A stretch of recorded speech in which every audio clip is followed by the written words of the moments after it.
Hello, my dear students. My name is Pratap Pandey, and I welcome you all in Padhai Mein DG. And the chapter that we are going to study today is The Snake and the Mirror, which is from Beehive of class 9. And we are going to do the part 1 of this story. This story is actually written by Vakum Muhammad Basir, who is a Malayalam writer, and he is very known in Malayalam language. He was very known. He was actually born in 1908 and he died in 1994. This story was written by him, but it was translated by somebody else whose name was V. Abdullah, and he was also a Malayalam writer only. So let's see what happens in this story.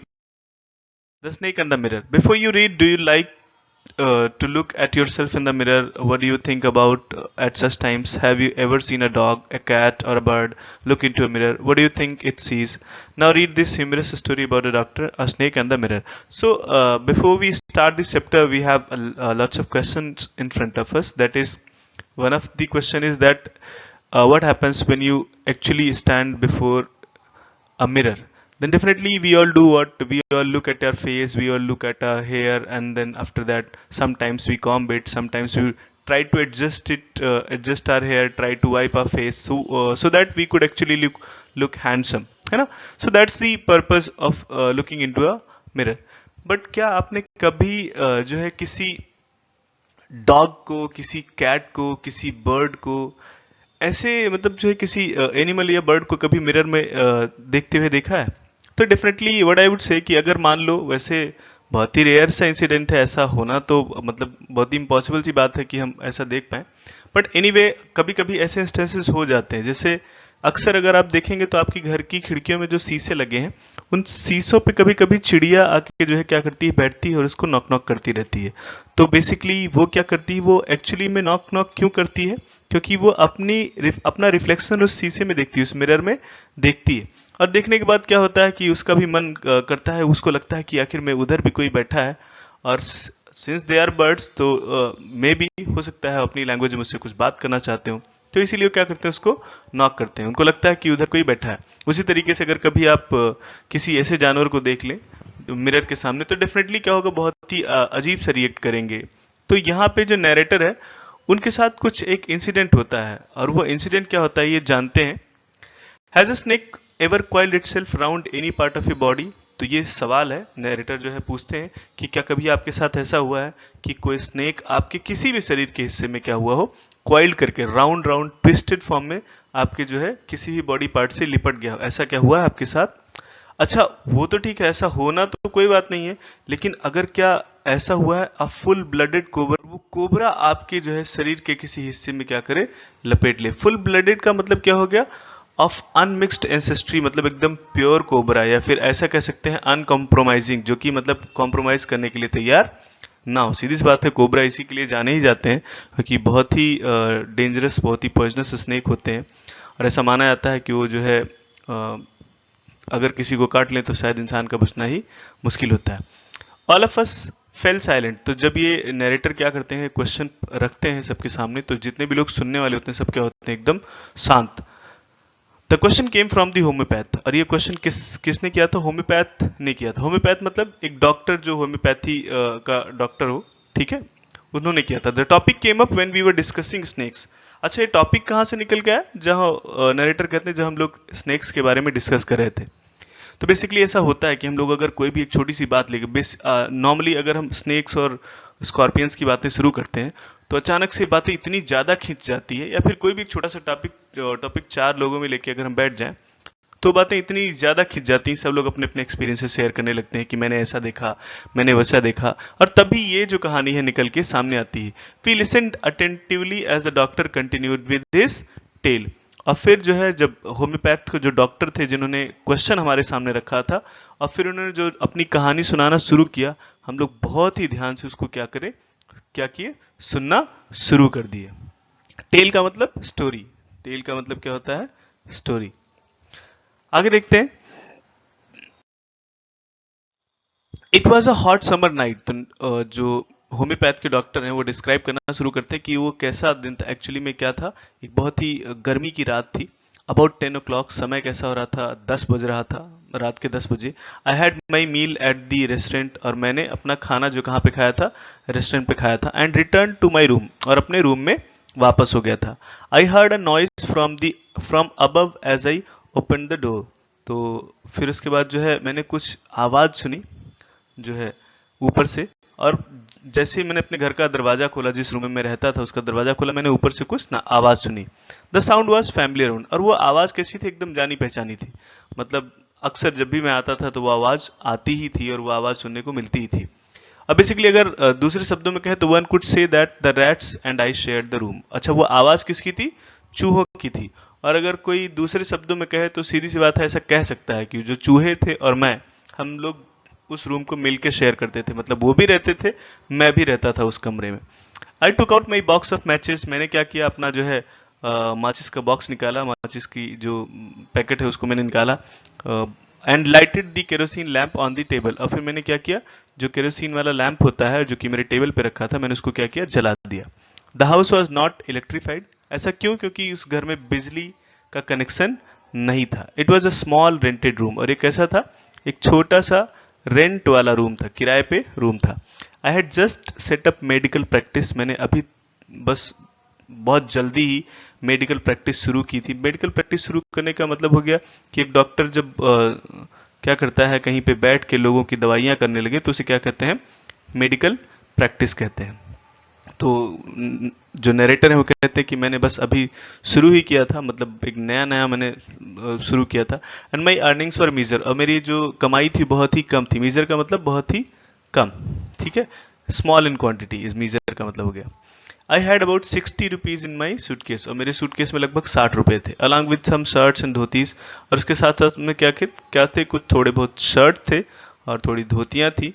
I also possessed one solitary black coat, और उसके साथ साथ मेरे पास एक black coat थी जो कि एकदम अकेली ब्लैक कोट थी। सॉलिटरी का मतलब अलोन, मतलब उसके अलावा कोई दूसरा मेरे पास कोट नहीं था। विच आई वॉज देन वेयरिंग, जो कि मैं उस समय पहन के रखा था, मतलब उसके अंदर रखे होने का कोई चांस ही नहीं था। I took off my black coat, मैंने अपनी काली कोट निकाली, व्हाइट शर्ट भी निकाली, and not so white vest, और मैंने अपनी बनियान भी निकाली, वेस्ट भी निकाली, जो कि उतनी वाइट नहीं थी। एंड हंग देम अप, और मैंने उनको सबको क्या किया, टांग दिया। I opened the 2 Windows in the room, मैंने घर में 2 खिड़कियां थी, मैंने उनको क्या किया, खोल दिया। It was an outer room, और ये कैसा था, एकदम बाहर का कमरा था। With one wall facing the open yard, जिसमें एक दीवार किसकी तरफ खुला था, यार्ड की तरफ खुला था, मतलब जहां पे एकदम पूरा ओपन स्पेस था। It had a tiled roof, और उसका छत कैसा था, टाइल्ड। तो बेसिकली पहले क्या हुआ करता था, जो है घर जो बनाए जाते थे ऊपर, वो लोग ईंट की छत या फिर और ऐसी छत नहीं हुआ करती थी। उसमें क्या होती थी, एक जो है मिट्टी की टाइल हुआ करती थी, जिससे क्या करते थे, घर की छत को बनाते थे। विद लॉन्ग सपोर्टिंग गैबल्स, और वो किस पे बनी हुई थी, गैबल्स पे बनी हुई थी। तो गैबल क्या होता है, जब कभी ट्रायंगुलर रूफ होता है तो उस केस में क्या किया जाता है, उसको सपोर्ट करने के लिए यहाँ पे एक ट्रायंगुलर बेस बनाया जाता है, जिसे क्या कहते हैं, गैबल कहते हैं। और that rested on the beam over the wall, और जो कि किस पे रेस्ट कर रहा था, कुछ बीम पे रेस्ट कर रहा था, इस तरीके की कोई बीम थी। देयर वॉज नो सीलिंग, और जो है घर की छत में कोई सीलिंग नहीं था। मतलब सीलिंग का मतलब जो घर की छत के आगे निकला हुआ हिस्सा होता है उसे हम क्या कहते हैं, सीलिंग कहते हैं। There was a regular traffic of rats to and from the beam, और उस कमरे में मतलब एकदम रेगुलर ट्रैफिक का मतलब एकदम लगातार आना जाना लगा ही रहता था चूहों का, एक बीम से दूसरी बीम तक वो चलते ही रहते थे। आई मेड माई बेड, मैंने अपना बेड सही किया। And pulled it close to the wall, और मैंने उसको क्या किया, दीवार के किनारे खींच के रख दिया। I lay down but I could not sleep, मैं लेट गया लेकिन मुझे नींद नहीं आ रही थी। I got up and went out to the veranda, मैं उठा और कहाँ पे गया, वेरांदा में। तो वेरांदा क्या होता है, एक्चुअली एक ओपन स्पेस, रूम के बाहर का एक ओपन स्पेस, जिसके ऊपर छत तो होती है लेकिन चारों तरफ दीवारें, तीन तरफ कह सकते हो सकती है, लेकिन एक तरफ हो सकती है, लेकिन बाकी की 3 तरफ दीवारें नहीं होती है। फॉर अ लिटिल एयर, थोड़ी सी हवा के लिए। But the wind god seem to have taken time off, लेकिन ऐसा लग रहा था कि पवन देवता क्या थे, उस दिन छुट्टी पर थे, मतलब हवा तो जरा भी नहीं चल रही थी। I went back in to the room, मैं फिर से जो है अपने कमरे में गया। And set down on the chair, और मैं चेयर पे बैठ गया। आई opened the box beneath the table and took out a book. और मैंने टेबल के नीचे से एक बॉक्स निकाला और उसमें से एक बुक निकाली, द मेटेरिया मेडिका। और ये बुक का नाम क्या था? मेटेरिया मेडिका। तो ये एक्चुअली क्या है? होम्योपैथ की एक मेडिसिन की एक बुक है। I opened it at the table on which stood the lamp and a large mirror. अब मैंने उस बुक को कहाँ पे खोल के रखा? टेबल पे, जिसके ऊपर क्या था? एक लैंप रखा हुआ था और उसके साथ साथ एक मिरर, बड़ा सा मिरर भी रखा हुआ था और एक छोटा सा कॉम भी रखा था, एक कंघा भी, a small comb lay beside the mirror, जो कि मिरर के बगल में पड़ा हुआ था। One feels tempted to look into a mirror when it is near one. अच्छा, होता क्या है, जब अगर आसपास कहीं मिरर देखते तो मन करता ही है कि उसमें क्या करें, थोड़ा सा अपना चेहरा देख ही ले, बाल वाल संवार ले। तो सीधी सी बात है, नरेटर का भी मन किया और उसने भी क्या किया, अपना शीशा उठाया और मुंह देख लिया। आई टुक अ लुक, मैंने उसमें क्या किया? ध्यान से उसमें अपने आप को देखा। In those days I was a great admirer of beauty. और उन दिनों में एक्चुअली मैं ब्यूटी का काफी प्रशंसक हुआ करता। एडमायरर का मतलब प्रशंसक। And I believed in making my self handsome. और मैं अपने आप को भी हैंडसम बनाने में काफी भरोसा रखता था, मतलब मैं भी खुद भी बहुत ही अच्छा दिखना चाहता था। I was unmarried and I was a doctor. और दूसरी जो सबसे इंपॉर्टेंट बात थी, मेरी शादी नहीं हुई थी और मैं एक डॉक्टर था। अच्छा, ऐसा क्यों कह रहा है? क्योंकि जब कोई डॉक्टर होता है और वो अनमेरिड होता है तो बहुत ही क्या होता है, उसकी वो डिमांडेड बैचलर होता है, मतलब उसकी काफ़ी डिमांड होती है। लोग उसको, हर कोई जो है, लोग उससे शादी करना चाहते हैं क्योंकि भाई डॉक्टर है, एक अच्छा प्रोफेशन, एक जेंटल प्रोफेशन माना जाता है। I felt I had to make my presence felt. और इसीलिए नरेटर कहते हैं कि मुझे लगता था कि मैं भाई अनमेरिड हूँ, डॉक्टर भी हूँ, तो लोगों को लगना चाहिए ना कि कितना हैंडसम है, कितना डैशिंग है, मतलब ये सब लोगों को दिखना चाहिए। I picked up the comb and ran it through my hair. तो इसलिए मैंने क्या किया? कंघा उठाया और अपने बालों में थोड़ा सा घुमा लिया। And adjusted the parting so that it looked straight and neat. और जो बीच में पार्टिंग होती है बालों के बीच में, उसको मैंने क्या किया? थोड़ा सा एडजस्ट कर लिया, थोड़ा स्ट्रेट कर दिया, ताकि एकदम अच्छे अच्छे से और नीट और स्ट्रेट लगने लगे। Again I heard that sound from the above. अब फिर से मैंने वही आवाज जो है ऊपर से सुनी, वही चूहों की आवाज जो इधर उधर से आते रहते थे, चलते रहते थे। I took a close look at my face in the mirror. अब फिर मैंने अपने चेहरे को बहुत ध्यान से मिरर में देखा। I made an important decision. और जब मैंने अपने आप को उस जो है मिरर में देखा तो अचानक से मेरे मन में बहुत बड़ा ख्याल आया और मैंने क्या किया? उसी वक्त एक डिसीजन कर डाला। और वो डिसीजन क्या था? I would shave daily and grow a thin moustache. और डिसीजन ये था कि मैं डेली शेविंग करूंगा और एक बढ़िया पतली सी जो है मूछ रखूंगा, मतलब जो कि अच्छी लगे, सिंघम टाइप वाली। टू लुक मोर हैंडसम, मतलब थोड़ा सा और अच्छा दिखने के लिए। I was after all a bachelor, क्योंकि मैं तो एक बैचलर था, शादी मेरी हुई नहीं थी, एंड डॉक्टर, और ऊपर से डॉक्टर भी था, मतलब डिमांडिंग लगना चाहिए, कुल मिला के लोग जो है अट्रैक्ट होने चाहिए मेरी तरफ।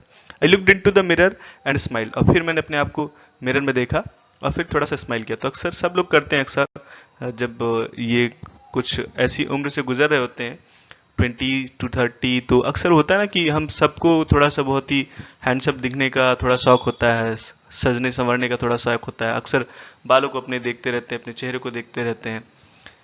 तो नरेटर भी कुछ उसी तरीके से, it was an attractive smile. और फिर जब मैंने अपने आप को मिरर में देख के स्माइल किया तो स्माइल मुझे बहुत प्यारी लगी, बहुत ही अट्रैक्टिव लगी, मेरी अपनी ही स्माइल मुझे बहुत अच्छी लगी। I made another earth shaking decision. और उसी समय मैंने एकदम धरती हिला देने वाली एक और डिसीजन कर डाली। अर्थ शेकिंग का मतलब क्या हो गया कि भाई बहुत ही बड़ा ऐसा कोई डिसीजन जो कि एकदम पूरी धरती को हिला दे। तो हालांकि ये एक्चुअली क्या है, यहाँ पे हाइपरबोल है, उसका डिसीजन कोई धरती को हिलाने वाला नहीं था, पर उसने ऐसा मतलब अपने आप को रिप्रेजेंट किया। I would always keep that attractive smile. और वो डिसीजन क्या था कि मैं वो प्यारी सी मुस्कान जो है अपने चेहरे पे हमेशा रखूंगा। So that's, thank you so much for watching पढ़ाई में DG, and coming up next with the snake and the mirror part 2। So thank you so much, keep watching, keep sharing, keep loving, love you all.